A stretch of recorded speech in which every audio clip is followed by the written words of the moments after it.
Hey Ashley, I was just analyzing this poem, A Song in the Front Yard by Gwendolyn Brooks. Oh, what's it about? Well, it's about this girl who's always living in the rich part of life, in the upper class, and how she just kind of wants to know what it's like to be bad or to know how like the poor live.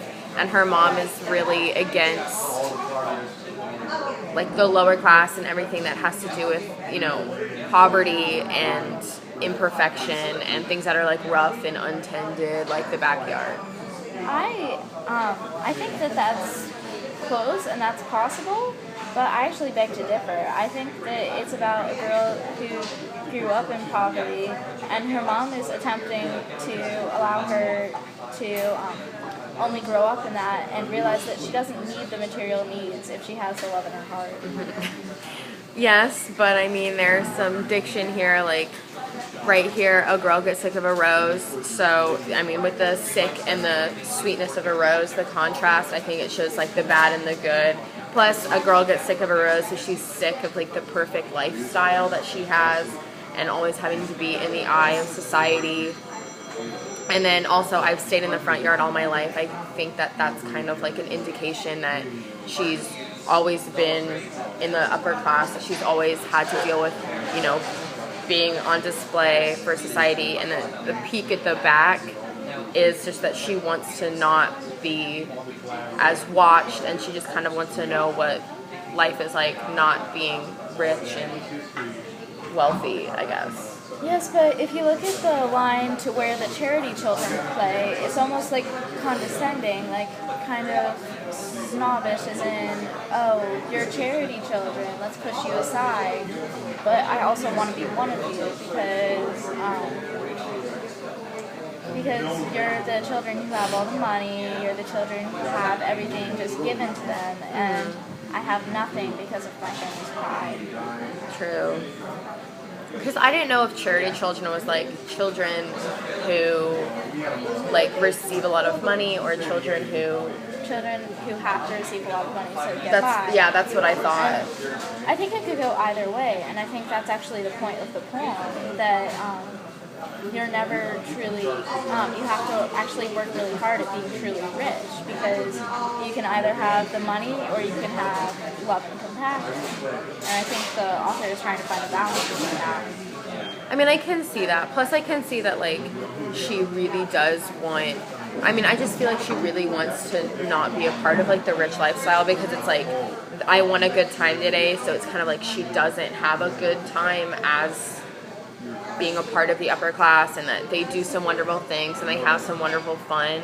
I think it's also kind of like, that's also another indication that, I mean, she's in her childhood, because it's very impersonal, and, as a child, we were always like wanting fun, and we wanted like wonderful things. Like we craved this wonderful fun, I guess.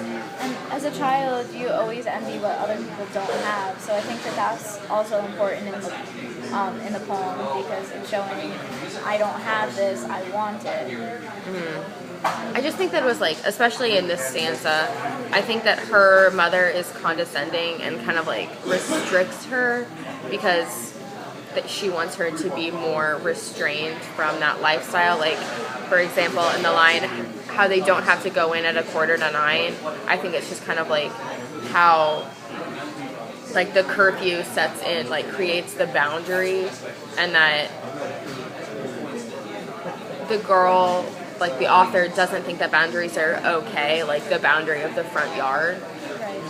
But I think you could also look at it differently and think this could be about adults too, that are just imprisoned by the beliefs of society. Like it doesn't have to be a biological parent. It could just be society in general, so pressuring you to fit inside this tiny little front yard. Plus then, but then it goes into like how she becomes like, will grow up to be a bad woman, and that George will be taken sooner or late. So I think it's just like, I guess it could be that we all start off good and then could become bad, or like that. I mean, it also kind of says like, will grow up to be a bad woman, that not only does it indicate that she's still a child, like the person that her mother is talking about is Johnny May, And I think it indicates that not only is she still a child, but that she could also change. Like, she could also be, like, helped to not become a bad woman. But then I also thought, like, what does a bad woman do? Like, what makes a bad woman a bad woman? You know what I mean? Plus, then I kind of, like, also questioned, like, the attitude and the tone of the poem. Because, I mean, I feel like the author, like, has this strong desire to leave the front yard, and, you know, she's kind of complaining at the beginning, like a girl gets sick of a rose, but then you kind of see that she really has, like, a strong desire and a want to have the rose. Plus, I kind of also think that it's touching on, like, just kind of like how inexperienced she is as of right now, and that she's also, like, pretty selfish too, for, like, wanting to have. I mean, she kind of, like, wants it, but she's kind of, like, wants it both ways. Like, she wants to be able to be free, to be rich, but she also wants to have, like, the freedom of being a bad woman, or, like, playing with the charity children. Okay. Well, thank you. You've given me quite a lot to think about. Bye. Bye.